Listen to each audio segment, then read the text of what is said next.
Hi friends, welcome to my channel. ఈరోజు temple style పులుసన్నం తయారీ విధానం చూద్దాము. చాలా సింపుల్ అండ్ టేస్టీగా ఇంట్లోనే తయారు చేసుకుందాము. ముందుగా ఆయిల్ పోసుకొని ఆయిల్ బాగా హీట్ ఎక్కిన తర్వాత 1 టేబుల్ స్పూన్ జీలకర్ర, శనక్కాయ పప్పులు, పచ్చి శనగపప్పు, నిలువుగా కట్ చేసుకున్న ఎండుమిర్చి వేసుకుందాము. 2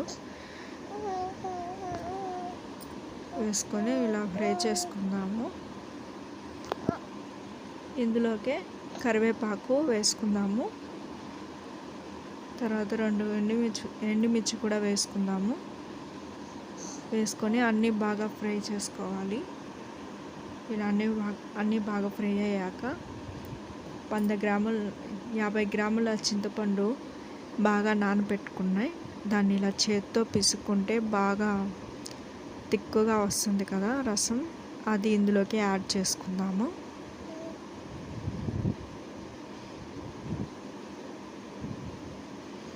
ఎక్స్ట్రాగా కొంచెం వాటర్ చింతపండులో వేసుకొని బాగా మళ్ళీ చేత్తో కలుపుకొని ఆ వాటర్ కూడా పోసుకుందాము.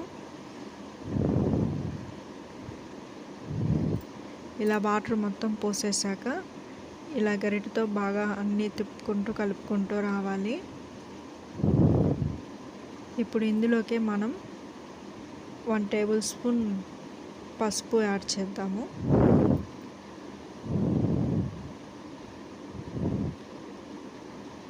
ఇలా మొత్తం బాగా కలుపుకుంటూ రావాలి.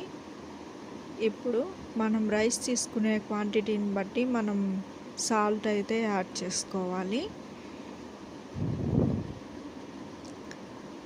ఇప్పుడు సాల్ట్ వేసుకుందాం. నేనైతే 3 స్పూన్స్ సాల్ట్ వేసుకున్నాను.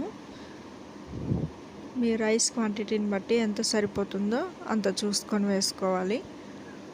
ఇలా మొత్తం అంతటా బాగా కలుపుకుంటూ రావాలి. ఇప్పుడు ఈ చింతపండు పులుసు బాగా దగ్గర పడేలాగా బాగా ఫ్రై చేసుకోవాలి. ఇలా మొత్తం అంతా బాగా దగ్గర పడిపోయే వరకు ఫ్రై చేసుకున్నాక చూడండి, ఇంత తిక్కుగా రావాలి. అప్పుడే మనకు చింతపండు బాగా కుక్ అవుతుంది. ఈ క్వాంటిటీలో ఉండాలండి. అంతే అండి, ఇదైతే రెడీ అయిపోయింది. మనం ఇప్పుడు దీన్ని రైస్లోకి అయితే కలుపుకుందాము.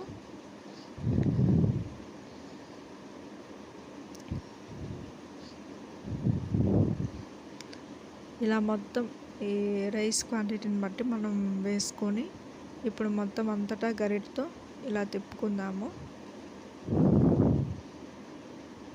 కొంతమంది రైస్ ఉడికేది కూడా చూపించి కన్ఫ్యూజ్ చేస్తారండి. అదేం లేదు. మనం రైస్ని చిమడ పెట్టకుండా కరెక్ట్ క్వాంటిటీలో చేసుకొని ఇలా కలుపుకుంటే సరిపోతుంది, కన్ఫ్యూజ్ లేకుండా. అంతే అండి, మొత్తం అంతటా ఇలా పట్టించుకుంటూ రావాలి. ఇలా పైనుంచి కింద వరకు ఇలా తీసుకుంటూ వస్తే అంతే అండి, మన టెంపుల్ స్టైల్ పులిహోర అయితే రెడీ అయిపోయింది. ఈ వీడియో కానీ మీకు నచ్చినట్లయితే మన ఛానల్ని లైక్ చేసుకొని సబ్స్క్రైబ్ చేసుకోండి.